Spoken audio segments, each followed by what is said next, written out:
అన్ని రకాల వస్త్రాలపై up to 66% of. మన సమాజంలో ఆడవాళ్ళు మగవాళ్ళు ప్రేమించుకోవడం పెళ్లి చేసుకోవడం అనేది కామన్ గా జరుగుతూ ఉంటుంది. కానీ ఈ మధ్య కాలంలో ఇద్దరు మగవాళ్ళు పెళ్లి చేసుకోవడం, ఇద్దరు ఆడవాళ్ళు పెళ్లి చేసుకోవడం అనేది పెద్ద చర్చ జరుగుతోంది. ప్రస్తుతం నాతో పాటు గే రైట్స్ యాక్టివిస్ట్ బోయపాటి విష్ణు తేజ ఉన్నారు. నేను ఒక కంపెనీకి వెళ్ళడం జరిగింది. కంపెనీలో ఉద్యోగం బాగుంది. కొంత టైం బింగ్ అయిపోయిన తర్వాత కొలీగ్స్ ఉండేవాళ్ళు, నాతో పాటు కలిసి లంచ్ టైంలో తినే వాళ్ళందరూ కూడా దూరం అయిపోవడం జరుగుతూ ఉంది. ఒక 2-3 రోజులు అబ్జర్వ్ చేశాను. తర్వాత నిలదీసి అడగడం జరిగింది, నాకు పెళ్లి కావాల్సిన వయసు, ఇలా నీతో పాటు స్నేహం చేయడం వల్ల. మీరు గే అని మీకు ఏ ఏజ్ లో తెలిసింది, ఎలా తెలిసింది? చాలా వరకు అబ్బాయిలకి అమ్మాయిలు ఇష్టపడతా ఉంటారు, అట్రాక్ట్ అవుతూ ఉంటారు. అమ్మాయిలకి అబ్బాయిలు ఇష్టపడతా ఉంటారు, అట్రాక్ట్ అవుతూ ఉంటారు. కానీ నా విషయంలో మాత్రం అవి రెండూ లేవు. ఎప్పుడైతే 10th క్రాస్ అయిపోయి ఇంటర్మీడియట్కి వచ్చేటువంటి సందర్భంలో ఏంటంటే, అప్పుడు నాకు కొంత నా శరీరం పట్ల, నా మనసు పట్ల ఒక అవగాహనకు వచ్చి, అరే ఒక అమ్మాయిని చూస్తే. అసలు గేస్కుండే హక్కులేంటి? 2018 సెప్టెంబర్ 6వ తారీఖున ఏంటంటే, మన భారత అత్యున్నత న్యాయస్థానం సుప్రీంకోర్టు ఏం చెప్పిందంటే, ఈ ఐపీసీ 377 ఏదైతే బ్రిటిష్ కాలం నాటి నుంచి వచ్చినటువంటి చట్టం ఏదైతే ఉందో, ఇది భారతదేశంలో స్వలింగ సంపర్కం లేదా హోమోసెక్షువాలిటీ, దాన్ని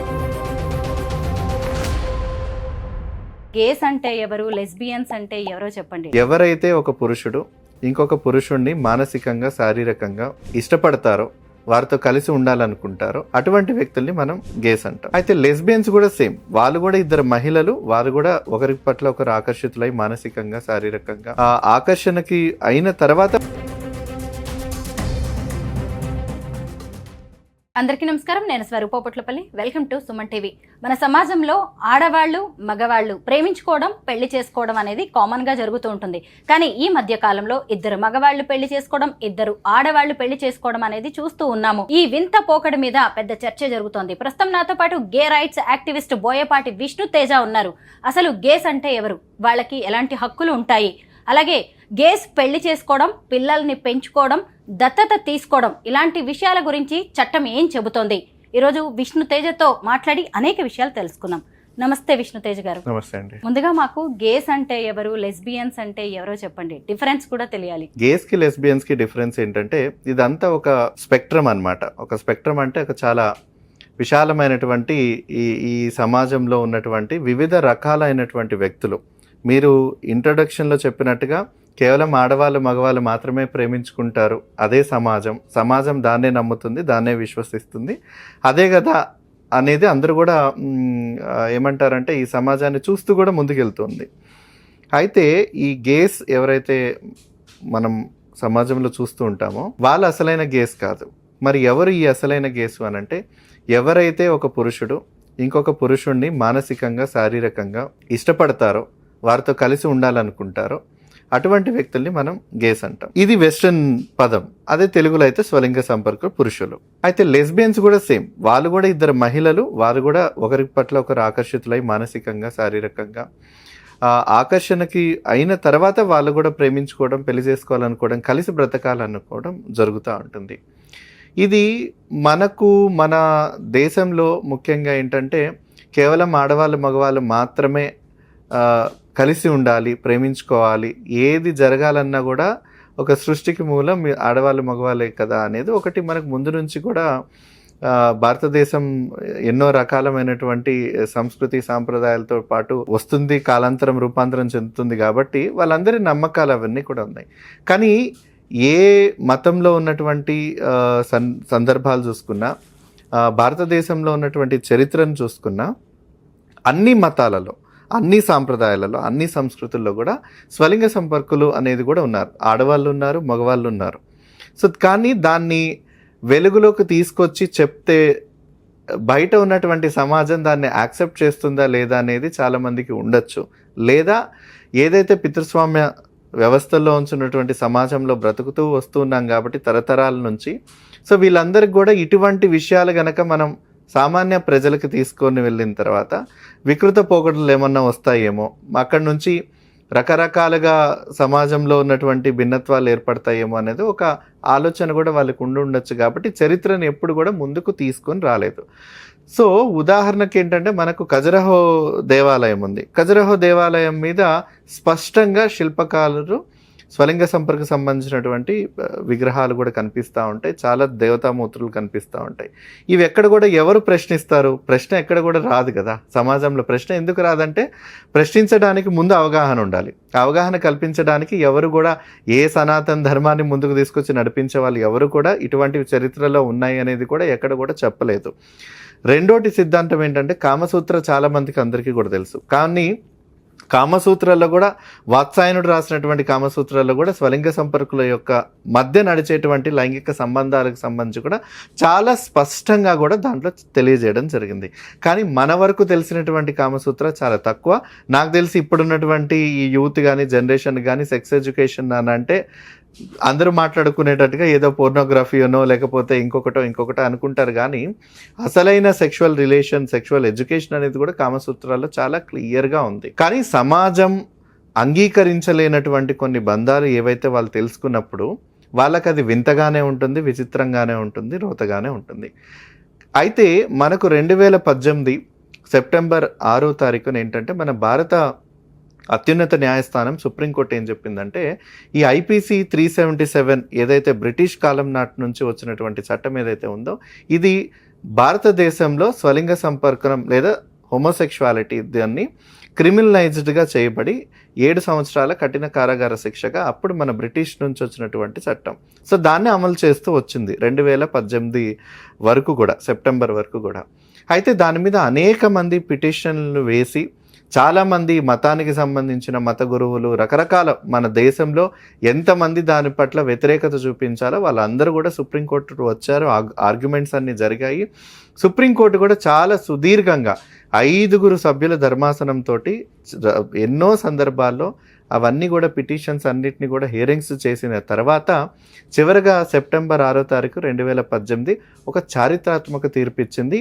స్వలింగ సంపర్కం అనేది సహజం, సమాజంలో సహజం, విశ్వసించే వ్యక్తుల్లో మతాల్లో అన్నిట్లో కూడా అది సహజమైనటువంటి చర్య. దాన్ని అసహజంగా పేర్కొనలేము. ఇప్పటి వరకు ఈ చట్టం ద్వారా ఈ వ్యక్తుల్ని ఏదైతే హింసించబడిందో వాటికి మేమందరం కూడా క్షమాపణలు కోరుతూ ఇదొక చారిత్రాత్మక తీర్పుగా ఇస్తున్నటువంటిది ప్రకటించింది. అది సుప్రీంకోర్టు.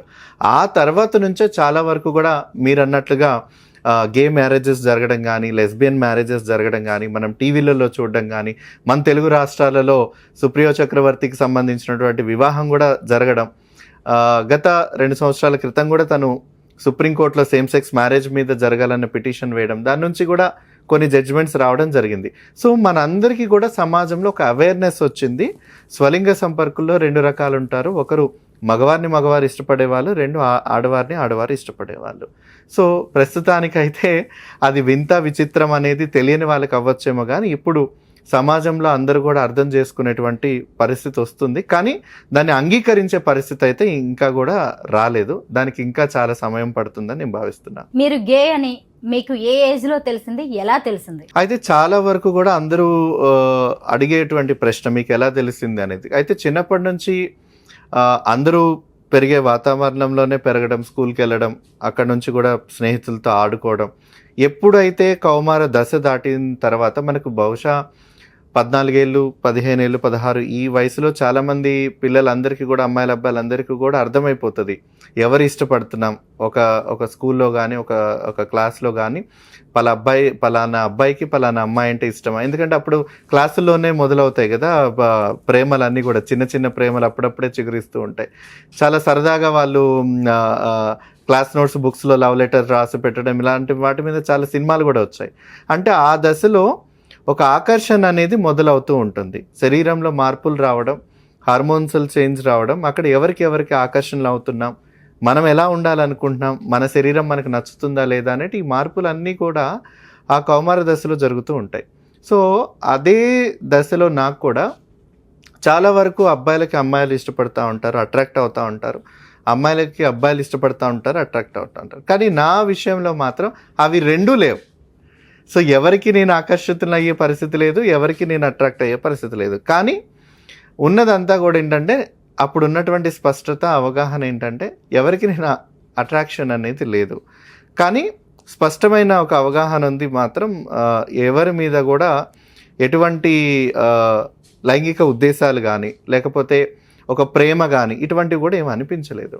ఎప్పుడైతే 10th క్రాస్ అయిపోయి ఇంటర్మీడియట్కి వచ్చేటువంటి సందర్భంలో ఏంటంటే అప్పుడు నాకు కొంత నా శరీరం పట్ల నా మనసు పట్ల ఒక అవగాహనకు వచ్చి, అరే ఒక అమ్మాయిని చూస్తే అమ్మాయి మీద ఎటువంటి ప్రేమ కానీ ఎటువంటి అట్రాక్షన్ కానీ మానసికంగా శారీరకంగా లైంగికంగా ఇటువంటి ఏవి కూడా కోరికలు ఇష్టాలు మనసు కానీ ఏది కూడా ఆ వ్యక్తి పట్ల కలగడం లేదు ఆకర్షణ.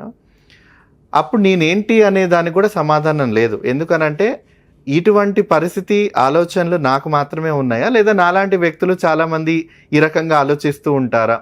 పోనీ ఈ విషయాల గురించి ఎవరైనా అడుగుదాము అనంటే వాళ్ళు ఏమనుకుంటారో, ఎలా అర్థం చేసుకుంటారో, పోనీ వాళ్ళకి ఇలాంటి పరిస్థితి గురించి ఏమైనా తెలుసుంటుందా, ఒకవేళ తెలుసుండుంటే నన్ను ఏమన్నా మారుస్తారా ఏంటి అనేది కూడా చాలా మిక్స్డ్ ఫీలింగ్స్ ఉండేవన్నమాట. సో నాకు నేనే సొంతంగా దాని మీద రీసెర్చ్ చేసుకుంటూ, నా మీద నేనే రీసెర్చ్ చేసుకుంటూ అసలు ఎందుకు ఇలా అనిపిస్తుంది, ఎందుకు నా ప్రవర్తన ఇలా ఉంది, ఎందుకు నేను ఆడవాళ్ళకి అట్రాక్ట్ కాలేకపోతున్నాను, మగవాళ్ళకి ఎందుకు అట్రాక్ట్ అవుతున్నానని అన్వేషించిన కొంతకాలానికి తెలుసుకోవడం ఏం జరిగిందంటే నేను ఒక స్వలింగ సంపర్క పురుషుణ్ణి. ఏదైతే పుట్టినప్పుడు అబ్బాయిగా పుట్టానో, పెరిగినప్పుడు కూడా అబ్బాయిగా పెరిగానో, మగాడిగానే జీవించాలనుకుంటున్నాను.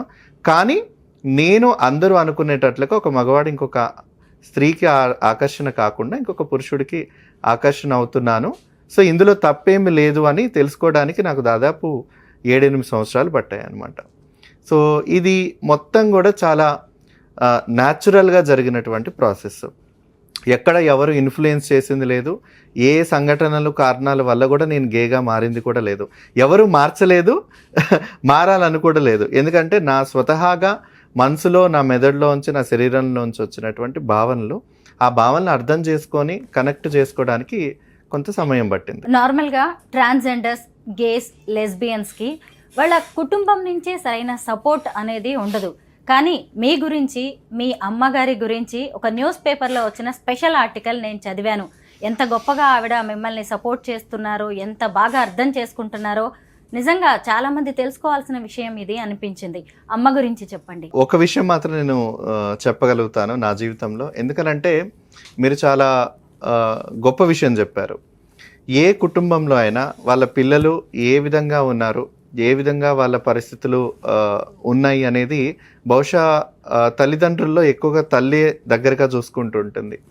మరీ ముఖ్యంగా కొడుకులు అంటే చాలామంది అమ్మలకి ప్రేమ కూడా ఎక్కువగా. సో వాళ్ళ ప్రతి మూమెంట్, వాళ్ళు ఎలా ఉన్నారు, ఎలా ఎదుగుతున్నారు, వాళ్ళ ఆలోచనలు ఏంటి, విధానం ఏంటి, ఏం తింటున్నారు, ఏమి ఇష్టపడుతున్నారు, ఏం కావాలని కోరుకుంటున్నారు అనేది కూడా తల్లి చాలా దగ్గర నుండి గమనించి చూసుకున్నటువంటి పరిస్థితులు ఉంటాయి. సో బహుశా నా జీవితంలో కూడా అలాగే జరిగింది. కానీ మీకు ఇందాక చెప్పినట్టుగా నేను ఎప్పుడు కూడా మా తల్లికి వెళ్ళి ఇదిగో నేను పలానా, నాకు ఇలా అనిపిస్తుంది అని నేను చెప్పలేను. ఎందుకంటే నాకు తెలుసు, నాకే అర్థం కానిటువంటి పరిస్థితి ఉంటే పాపం ఆవిడ ఇంకా చదువుకోలేదు, పెద్దగా ఎక్కడో ఒక సింగిల్ పేరెంట్, ఒక సింగిల్ చైల్డ్ తను కూడా. సో తనకి పెద్ద సమాజం బయట అవగాహన కూడా లేదు కదా అని నేను అనుకొని తనకు కూడా నేను చెప్పలేదన్నమాట. అయితే తను కొన్ని సందర్భాల తర్వాత నేను తనకి సెన్సిటైజ్ చేసి, ఇది పరిస్థితి, ఇలా ఉంటారు, ఇలా ఉంది సమాజంలో, మేమందరం ప్రకృతిలో కలిసి బ్రతికే వ్యక్తులమే, అందరూ అనుకున్నట్టుగా మాకేదో మానసిక రుగ్మతో లేకపోతే హార్మోన్లకు సంబంధించిన ఏదైనా ఇంబ్యాలెన్స్ ఇట్లాంటివంటి ఏమీ లేవు. సో మేము మాకున్నటువంటి ఆలోచనలు ఏవైతే ఉన్నాయో అవన్నీ న్యాచురల్గానే తనని వివిధ రకాలుగా సెన్సిటైజ్ చేసిన తర్వాత తను ఒక అవగాహనకు వచ్చిన తర్వాత నన్ను అంగీకరించడం జరిగింది. తను అంగీకరించిన తర్వాత నా అన్ని ఫేజెస్, దీంట్లో ఇంత ఈజీగా మాట్లాడినట్టుగా జీవితం గడిచిపోదు కదా. సో దాంట్లో ఎన్నో ఛాలెంజెస్ ఉంటాయి, స్ట్రగుల్స్ ఉంటాయి, ప్రాబ్లమ్స్ ఉంటాయి. ఇవన్నిటిని కూడా నేను ఓవర్కమ్ చేసే దశలో తను గమనిస్తూ ఉన్నారు, చూస్తూ ఉన్నారు. భుజం మీద అలా చెయ్యి తట్టి ఉండటమే తప్ప బహుశా తనకు కూడా సమాధానాలు తెలియవు కదా నాకు జరుగుతున్నటువంటి పరిస్థితులను బట్టి. కానీ దూరం నుంచి చూస్తూ నాకు కొంత తోడుగా ఉన్నారు. అందుకని నాకు పెద్దగా మానసికమైనటువంటి డిప్రెషన్ అనేది ఎప్పుడు కూడా కలగలేదు. ఎందుకంటే ఆ విధంగా కూడా మా మదర్ ఎప్పుడు ప్రయత్నించలేదు. అయితే ఈ ఓవరాల్గా మొత్తం జరిగి నన్ను సంపూర్ణంగా యాక్సెప్ట్ చేయడానికి చాలా టైం పట్టింది. అది అయిపోయిన తర్వాత మీరు చెప్పినట్టుగా మొన్ననే మదర్స్ డే సందర్భంగా మా మదర్ది ఒక ఆర్టికల్ ఆంధ్రజ్యోతి నవ్య పేపర్లో రావడం జరిగింది. సో ఆ ఆర్టికల్ చదివిన చాలామంది చెప్పింది ఏంటంటే, ఇలాంటి ఒక మదరు అందరికీ ఉంటే చాలా వరకు కూడా వాళ్ళు మానసిక పరిస్థితుల వల్ల సూసైడ్ చేసుకోవడం కానీ, బలవంతంగా అమ్మాయిల్ని పెళ్ళిళ్ళు చేసుకొని తర్వాత ఇబ్బందులు పడడం కానీ, వాళ్ళ ఇంటిని వదిలేసి రావడం కానీ, లేదా ఇంట్లో తల్లిదండ్రులు వాళ్ళని గెంటేయడం కానీ, ఇటువంటివన్నీ కూడా ఆగిపోతాయి కదా. సో ఒక మదర్ రోల్ అనేది చాలా ఇంపార్టెంట్ ప్రతి ఒక్క పిల్లలు జీవితాల్లో. సో మీ మదర్ లాగా అర్థం చేసుకొని యాక్సెప్ట్ చేసేటువంటి మదర్స్ అందరికీ కూడా ఉన్నట్లయితే అందరి జీవితాలు కూడా బాగుంటాయి. She had a very soft kind nature.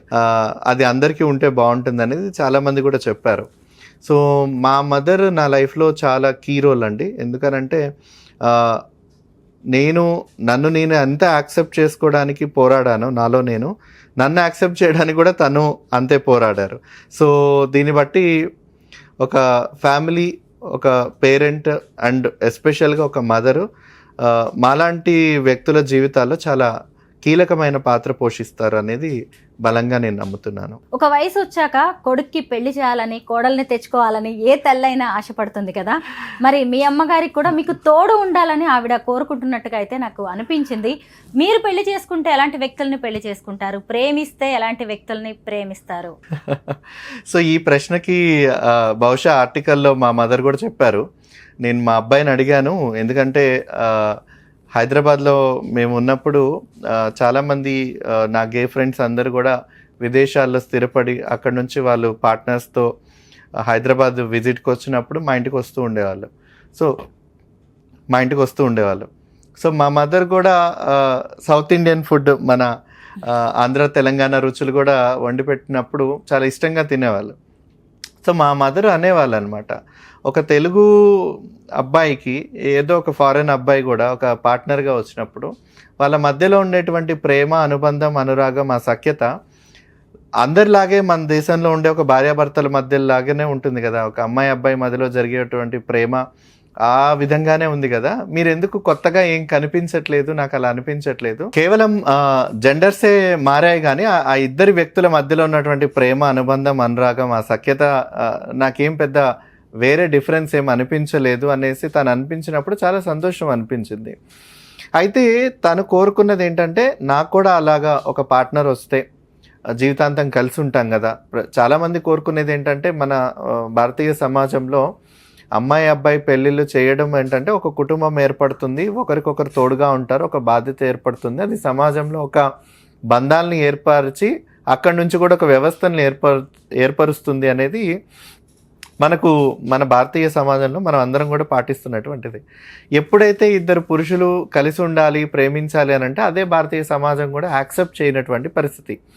అలాంటి పరిస్థితుల్లో ఇప్పుడు మా మదర్ కోరికను నేను తీర్చగలుగుతానా లేదా అనే సమాధానం నా దగ్గర లేనప్పుడు, ఆవిడ అదే ఆర్టికల్లో చెప్పినట్టుగా వాడి నుంచి సమాధానం ఏమీ రాలేదు అని అంటే, ఆ సమాధానం ఎందుకు రాలేదు అని అంటే, ఈ సమాజం ఇంకా మాలాంటి వ్యక్తుల్ని అంగీకరించే పరిస్థితుల్లో ఉందా, దానికి అనువైనటువంటి చట్టాలు ఉన్నాయా లేదా. కేవలం సుప్రీంకోర్టు వీళ్ళు క్రిమినల్స్ కాదు, వీళ్ళు అందరిలాగే మనుషులే, వీళ్ళలో ఉన్నటువంటి ఆ అట్రాక్షన్స్, ఆ సేమ్ సెక్స్ బిహేవియర్ అంతా కూడా న్యాచురల్ అన్నంత చెప్పినంత మాత్రంగా అయిపోదు కదా. మన దగ్గర రోజు కొన్ని వందల వేల జడ్జిమెంట్స్ వస్తూ ఉంటాయి దేశవ్యాప్తంగా, ఎన్నో కోర్టులు ఉన్నాయి, ఎన్నో రకాలుగా తీర్పులు వస్తూ ఉంటాయి. అవన్నీ అమలు పరుస్తారా అంటే దానికి మనం అందరం కూడా సమాధానం లేదు. సేమ్ ఇది కూడా అంతే. సుప్రీంకోర్టు ఏదైతే స్వలింగ సంపర్కులకి అనుకూలంగా తీర్పు ఇచ్చిందో ఆ తీర్పుని ప్రజలకు చివరి స్థాయి వరకు వెళ్ళేంత వరకు ఆ చట్టం అమలు అవుతుందా, వాళ్ళకి అవగాహన వచ్చేలాగా ప్రభుత్వాలు నిబద్ధతతోటి తీసుకుంటున్నారా లేదా అనేది ఈ భారతీయ సమాజంలో అదొక అతిపెద్ద ప్రశ్ననే. సో నా దగ్గర సమాధానం లేదు. ఎందుకంటే రేపటి రోజున ఏ విధంగా ఉంటుంది, భారతీయ సమాజం ఏ విధంగా అంగీకరిస్తుందో తిరస్కరిస్తుందో తెలియనటువంటి పరిస్థితుల్లో నేను మా మదర్కి ఎటువంటి కమిట్మెంట్ నేను ఇవ్వలేనటువంటి పరిస్థితి. సో పార్ట్నర్షిప్, రిలేషన్షిప్ దాని విషయానికి వచ్చినప్పుడు సేమ్ సెక్సువల్ పార్ట్నర్స్కి, వారు గేస్ అయినా లెస్బియన్స్ అయినా, సో మన దగ్గర ప్రస్తుతం మేము క్రిమినల్స్ కాదు అనేంత వరకే ఉపశమనం, అది సుప్రీంకోర్టు నుంచి. ప్లస్ ఈ సుప్రియ చక్రవర్తి వచ్చినటువంటి తీర్పుకి సంబంధించి అందులో సేమ్ సెక్స్ మ్యారేజెస్ చట్టబద్ధం చేయడానికి అది పార్లమెంట్ చూసుకోవాల్సినటువంటి వ్యవహారం. ఈ ధర్మాసనం దాంట్లో కలగజేసుకోవద్దు. ఎందుకంటే రాజ్యాంగం ఉన్నప్పటికీ కూడా అందులో వ్యవస్థలు వివిధ రకాలుగా ఉంటాయి ప్రజల్ని చూసుకోవడానికి. ఈ ప్రజల్ని చూసుకునేటువంటి వాటిలో ఆ చట్టాలు అది పార్లమెంటు చూసుకునే బాధ్యత మాకు సంబంధం లేదని సుప్రీంకోర్టు ఇచ్చింది. కానీ ఏవైతే ఈ లెస్బియన్, గేస్, ఎల్జిబిటీ పీపుల్ ఎవరైతే ఉంటారో వాళ్ళు ఏ పార్ట్నర్ తోటైనా కలిసి ఉండొచ్చు, కానీ చట్టబద్ధత అయితే కల్పించలేం. రక్షణ మాత్రం కల్పించాల్సిన బాధ్యత మాత్రం గవర్నమెంట్ ఆఫ్ ఇండియాకు ఉందనేది చాలా క్లియర్, స్పష్టమైనటువంటి ఆదేశాలు అయితే ఉన్నాయి.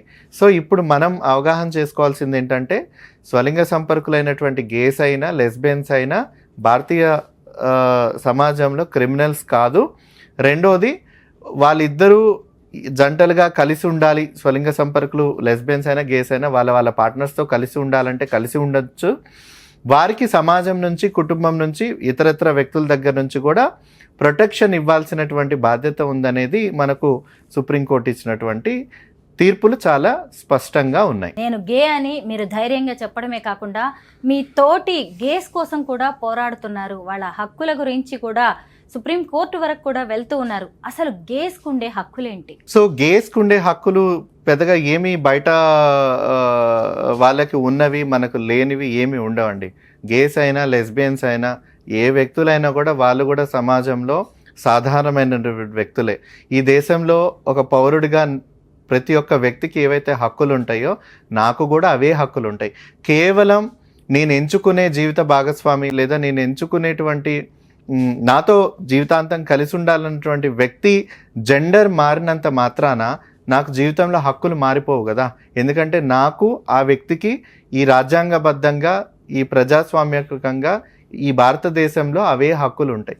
మాకు కూడా రైట్ టు లైఫ్ ఉంది, రైట్ టు ప్రైవసీ ఉంది, రైట్ టు లిబర్టీ ఉంది, right to freedom of expression ఉంది.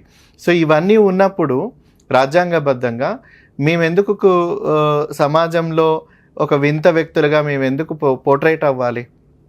కానీ సమాజం అర్థం చేసుకోలేనటువంటి పరిస్థితిలో ఉంది అనంటే వాళ్ళని అర్థం చేసుకునే విధంగా అవగాహన పరచాలనేది సుప్రీంకోర్టు స్పష్టంగా తీర్పులు ఇచ్చేసింది. ఇప్పుడు ఎవరు అంత ఓపికగా, అంత ఇంట్రెస్టెడ్గా స్వలింగ సంపర్కులు అందరూ మంచి వాళ్ళే, అందరూ మన వాళ్ళే, అందరూ మనలాగానే, మనం అందరం వాళ్ళని ఆదరిద్దాం, సమానంగా చూద్దామని చెప్పేటువంటి రాష్ట్ర ప్రభుత్వాలు కానీ ఈ దేశంలో ఉన్నటువంటి ప్రజల్ని పాలించేటువంటి అధినేతలను కానీ, వీళ్ళందరూ కూడా ప్రభుత్వానికి సంబంధించిన అధినేతలను కానీ, సో వీళ్ళందరికీ కూడా చిత్తశుద్ధి ఉండాలి కదా. చిత్తశుద్ధి లేకపోతే పాలనలో ఉన్నటువంటి ప్రజలకు కూడా మాలాంటి వ్యక్తుల గురించి తెలిసే అవకాశం ఉండదు, అవగాహన కూడా రాదు. ఒక అమ్మాయి అబ్బాయి ప్రేమించుకుని పెళ్లి చేసుకున్నా, లేదంటే పెద్దలు కుదిర్చిన పెళ్ళైనా, కోట్లాది రూపాయలు కట్నం ఇచ్చినా సరే కొన్నాళ్ళకి ఆ పెళ్ళిళ్ళు బ్రేక్ అవుతున్నాయి. అలాంటిది ఇప్పుడు గేస్ అంటే ఇద్దరు అబ్బాయిలు పెళ్లి చేసుకోవడం, ఇద్దరు అమ్మాయిలు పెళ్లి చేసుకోవడం, వీళ్ళిద్దరూ కలిసి ఉండడం ఎన్నాళ్ల పాటు ఉండగలరు? ఇదంతా ఉండేదేనా ఇప్పటికి? ఎందుకంటే కొంతమంది అబ్బాయిలు పెళ్లిళ్ళు చేసుకుంటున్నారు కదా, ఇలా చాలా డౌట్స్ వస్తున్నాయి సమాజంలో. నేను చాలా క్లియర్గా నేను అబ్జర్వ్ చేసింది ఒకటి, దానికన్నా ముందు సుప్రీంకోర్టులో ఎప్పుడైతే సేమ్ సెక్స్ మ్యారేజ్ పిటిషన్ ఏదైతే సుప్రియ చక్రవర్తి తరపున నుంచి సుప్రీంకోర్టులో ఆర్గ్యుమెంట్స్ జరుగుతున్నాయో, ప్రతి ఆర్గ్యుమెంట్ కూడా నేను చాలా క్లియర్గా చూశాను. ప్రభుత్వం తరపు నుంచి వచ్చినటువంటి ప్రతి అంశం కూడా, అంటే సమాజంలో కూడా ఉన్నటువంటి డౌట్స్ అవన్నీ కూడా, ఇప్పుడు ఇద్దరు మగ వ్యక్తులు కానీ ఇద్దరు ఆడ వ్యక్తులు కానీ, దాంట్లో అందులో భార్య పాత్ర ఎవరు పోషిస్తారు, భర్త పాత్ర ఎవరు పోషిస్తారు? ఒకవేళ భార్య పాత్ర పోషించినట్లయితే భరణం ఎవరి నుంచి ఎవరికి ఇవ్వాలి? ఇప్పుడు మన సమాజంలో ఉన్నాయి కదా, ఎవరు ఏ పాత్ర పోషించినా ఒక చట్టబద్ధత లేనప్పుడు చట్టబద్ధత వదిలేసేయండి. ఒకవేళ చట్టబద్ధత కల్పించాలి, స్వలింగ సంపర్కుల వివాహాలకి చట్టబద్ధత కల్పించాలి అనంటే ఇందులో భార్య పాత్ర ఎవరు పోషిస్తారు, భర్త పాత్ర ఎవరు పోషిస్తారు? దానికి సేమ్ సమాజంలో ఉండేది ఏంటంటే అందులో స్త్రీ పాత్ర ఎవరు, పురుషుడు పాత్ర ఎవరు పోషిస్తారు, చట్టాలు ఏ విధంగా వాళ్ళకి అమలు అవుతాయి, ఒకవేళ భరణం ఇప్పించాలన్నా ఏ ఏ రకమైనటువంటి న్యాయ సంబంధానికి సంబంధించినవైనా, ఏదైనా ప్రాపర్టీస్కైనా, లేదా మనకు ఇంటి పేర్లకైనా, ఇవన్నీ కూడా చాలా అంశాలు ముడిపడి ఉన్నాయి. ఎందుకనంటే ఒక స్పెషల్ మ్యారేజ్ యాక్ట్లోనే మనకు కొన్ని ప్రొవిజన్స్ కల్పించారు. అంటే ఇంటర్ కాస్ట్, ఇంటర్ రిలీజియన్కి సంబంధించిన వివాహాలకి ప్రొవిజన్స్ కల్పించారు. ఇప్పుడు అదే స్పెషల్ మ్యారేజ్ యాక్ట్లో ఈ స్వలింగ సంపర్కుల వివాహాలకు కూడా కల్పించాలి స్థానం అనుకున్నప్పుడు ఈ గ్రౌండ్ లెవెల్ నుంచి వచ్చినటువంటి ఇవన్నీ కూడా కొంచెం ఇబ్బందికరంగా ఉన్నాయి. సో ఎక్కడ కూడా ఇరికించే పరిస్థితి లేదు. భారతదేశంలో ఉన్నటువంటి చట్టాలు ఏవైతే ఉన్నాయో వాటిలో ఇరికించి వీళ్ళకు ఒక స్థానం కల్పించేటువంటి పరిస్థితులు లేవు. దానికి నేను కూడా పూర్తిగా ఏకీభవిస్తా. భారతీయ తరపున ఉన్నటువంటి సాలిసిటర్ జనరల్ ఏవైతే ఆర్గ్యుమెంట్స్ వినిపించారో వాటికి నేను కూడా పూర్తిగా ఏకీభవిస్తా. అందులో ఇంకొకటి ఏంటంటే, ఏదైతే సమాజంలో భార్యాభర్తలకి వివాహమైనా కూడా పిల్లలు కాకపోతే విడిపోయేందుకు హక్కులు ఉన్నాయి, లేదా అడాప్షన్ చేసుకోవడానికి హక్కులు ఉన్నాయి, సరోగసీకి హక్కులు ఉన్నాయి. కానీ ఇక్కడ ఆ పరిస్థితులు కూడా లేవు. సో ఎప్పుడైతే మనకు సుష్మా స్వరాజ్ గారు పార్లమెంట్లో అడాప్షన్ బిల్స్ పెట్టినప్పుడు ఎల్జిబిటిక్యూ వ్యక్తులకి, ఒంటరి పురుషులకి ఈ అడాప్షన్ అనేది ఉండకూడదు, వాటికి కొన్ని రూల్స్ ఉంటాయని ఉన్నాయి. సో దానికి కూడా నేను యాక్సెప్ట్ చేస్తా. చాలామంది కూడా ఎలా అలా నువ్వు కూడా దాన్ని వ్యతిరేకిస్తావంటే, ఎందుకనంటే ఏ సమాజంలో అయినా ఒక పిల్లలి విషయంలో తల్లి పాత్ర కానీ, తల్లి ప్రేమ కానీ అది చాలా ఎక్కడ కూడా మనం ఆర్టిఫిషియల్గా తీసుకురాలేం. ఆర్టిఫిషియల్గా బ్రెస్ట్ మిల్క్ తీసుకురాగలుగుతామేమో కానీ ఒక తల్లి ప్యాంపరింగ్, పెంపకం అనేది తీసుకొని రాలేం. అటువంటి వాతావరణం ఉన్నటువంటి సమాజాన్ని మనం నిర్మించాలి. ఇప్పుడు మారుతుంది కదా. ఇప్పుడు భార్య ఆఫీస్కి వెళ్తే భర్త చక్కగా చంకనేసుకొని పాల డబ్బా తీసుకొని చక్కగా ఒక తల్లి ప్రేమని కూడా భర్త అందించేటువంటి పరిస్థితులు ఇప్పుడు వచ్చాయి. అడాప్ట్ చేసుకుంటున్నారు రాను. ఈ అడాప్షన్ కల్చర్ అనేది లేనప్పుడు వీళ్ళు చట్టాలు చేసినప్పటికీ కూడా అవన్నీ కూడా వ్యవస్థల్లో వ్యర్థమైపోతాయి కదా. సో అందుకనే ఏవైతే సుప్రీంకోర్టు ఆర్గ్యుమెంట్స్ చేసిందో అగెయిన్స్ట్గా స్వలింగ సంపర్క వివాహాలకి, దానికి నేను ఏకీభవిస్తున్నాను. కానీ ఏవైతే వాళ్ళు ఆర్గ్యుమెంట్స్ అయిపోయిన తర్వాత బాధ్యత కూడా తీసుకున్నారు, ఇవి చాలా నిశితంగా పరిశీలించి వీళ్ళలో భర్త ఎవరు, భార్య ఎవరు, ఎవరి పాత్ర ఎవరు పోషిస్తారు, భరణం ఎవరికి ఇవ్వాలి, ఇటువంటి అంశాల మీద అన్నిటిని కూడా చాలా కులంకుషంగా చర్చించి మాట్లాడుకొని ఒక చట్టం అనేది వీళ్ళకు చేయాల్సినటువంటి అవసరం ఉంటుంది. ప్రత్యేక చట్టం చేయాల్సినటువంటి అవసరం ఉంటుంది. ఉన్న చట్టాలలో వీళ్ళని ఇరికించలేము అనేది చెప్పారు. సో దానికి నేను పూర్తిగా అంగీకరిస్తున్నాను. సో ఈలోపు మీరు చెప్పినట్టుగా ఎంతమంది ప్రేమించుకున్నా, ఎంతమంది సంబరాలు చేసుకొని పెళ్ళిళ్ళు చేసుకున్నా, అవన్నీ ఒకరికొకరు మానసిక ఉల్లాసం, ఏదో ఒక సెలబ్రేషన్, ఒక జాయ్ ఆఫ్ సెలబ్రేషన్, అంతేగాని చట్టబద్ధత కల్పించో రేపొద్దున వాళ్ళు ఒకరికొకరు మోసపోయినా, విడిపోయినా, గొడవ పడినా, ఒకరికొకరు డబ్బులు వాడుకున్నా, శారీరకంగా మానసికంగా వాడుకున్నా, నష్టపోయినా ఎవ్వరు ఏది చేసేటువంటి చట్టాలు మన దగ్గర లేవు. అందుకనే నేను అందరికీ కూడా విన్నవించుకునేది అంటే, ఈరోజు మీరే అడిగారు, నాకు ఇప్పటి వరకు పార్ట్నర్ రాలేదు, గేస్ కోసం పోరాడుతూ ఉన్నాను. ఎందుకు పోరాడుతూ ఉన్నాను, ఎందుకు నేను పార్ట్నర్ కోసం అని వెంపర్లాడడం లేదు, వెతుకులాడడం లేదంటే సమాజంలో అనుకూలమైనటువంటి వాతావరణం లేదు. గేస్, లెస్బియన్స్ అయినా సమాజంలో ఉన్నటువంటి ఒత్తిళ్లకు తల వంచి అలాగే చీకట్లో మగ్గిపోతున్నారు. కానీ బయటకు వచ్చి నేను పలానా ధైర్యంగా అని చెప్పి మన ఇద్దరం కలిసి ఉందాం, సమాజంతో మనకేం పని, కుటుంబంతో మనకేం పని అనేది ఒక ఆ ధైర్యం కూడా, తెగువ కూడా లేదు. అలా లేనప్పుడు ఏదో తాత్కాలికంగా వచ్చేటువంటి ప్రేమలు, బంధాలు అవన్నీ కూడా తాత్కాలికంగానే నిలిచిపోతాయి. అవి ముందుకి సాగవు.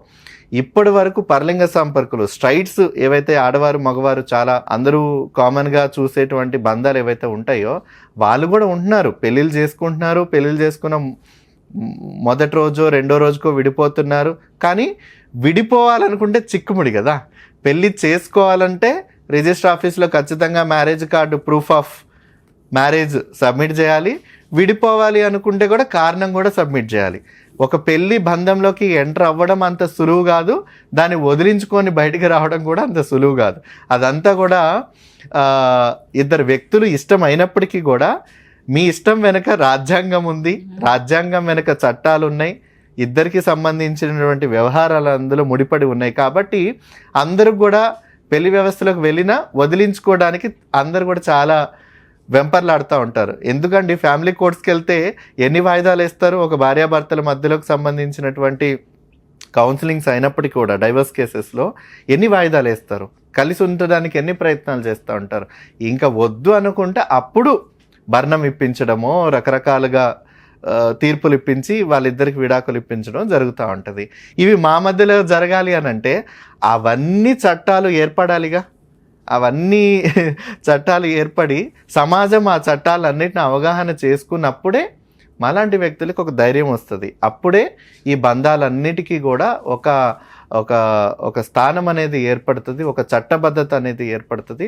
చట్టబద్ధత ఏర్పడినప్పుడే కదా మాకంటూ కూడా ఒక ఈ భారతీయ సమాజంలో ఒక యాక్సెప్టెన్స్ అనేది కూడా దొరుకుతూ ఉంది. సో అప్పటి వరకు ఏవి జరిగినా కూడా అవన్నీ ఏదో మన ఎంజాయ్మెంట్కో లేదా మన ఆనందం కోసమో మన అవసరం కోసమో అవసరాల కోసమో ఈ బంధాలన్నీ వస్తుంటాయి పోతుంటాయి. గే కల్చర్ గురించి, గే కమ్యూనిటీ గురించి చాలా మందికి ఇంత డీటెయిల్డ్గా అయితే తెలియదు.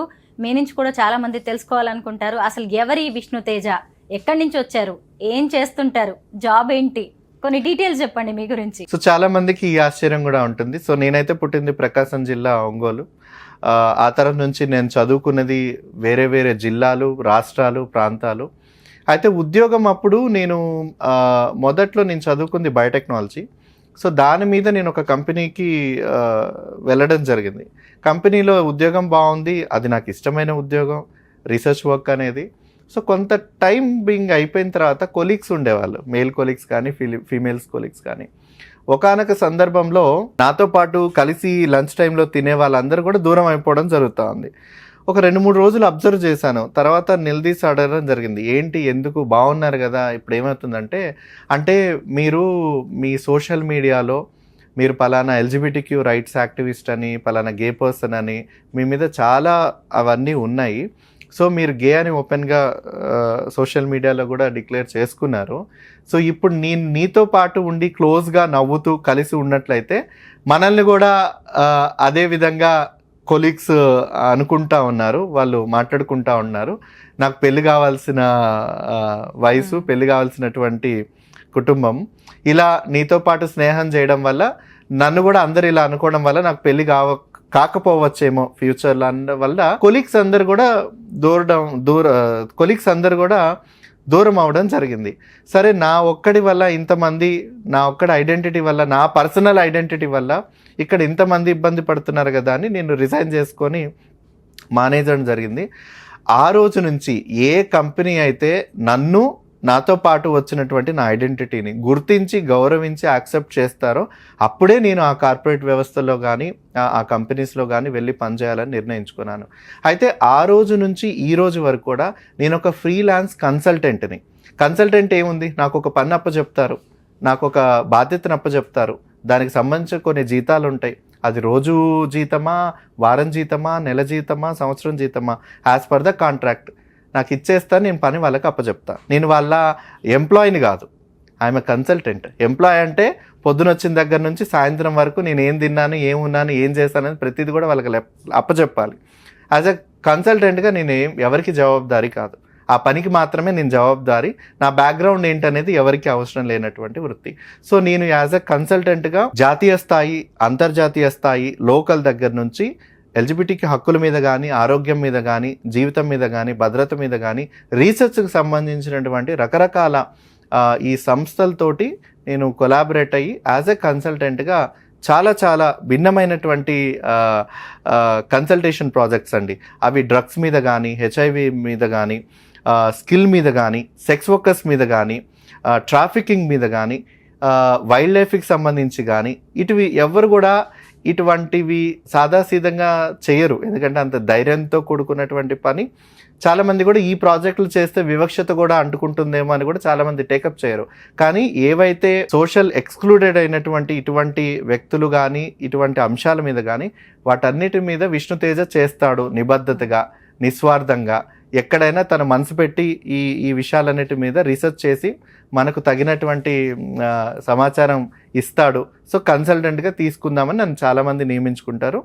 వాళ్ళు అనుకున్నట్టుగా నేను సక్సెస్ఫుల్గా అవన్నీ చేసి పెడుతూ ఉంటాను అనమాట. గేస్ కమ్యూనిటీ గురించి ఇన్ని రోజులు నాకు కూడా కొన్ని డౌట్స్ అపోహలు ఉండే, ఇవాళ మీ ఇంటర్వ్యూతో దాదాపు అవన్నీ క్లియర్ అయ్యాయి అని అనుకుంటున్నాను. Thank you so much Vishnu Teja. Thank you అండి.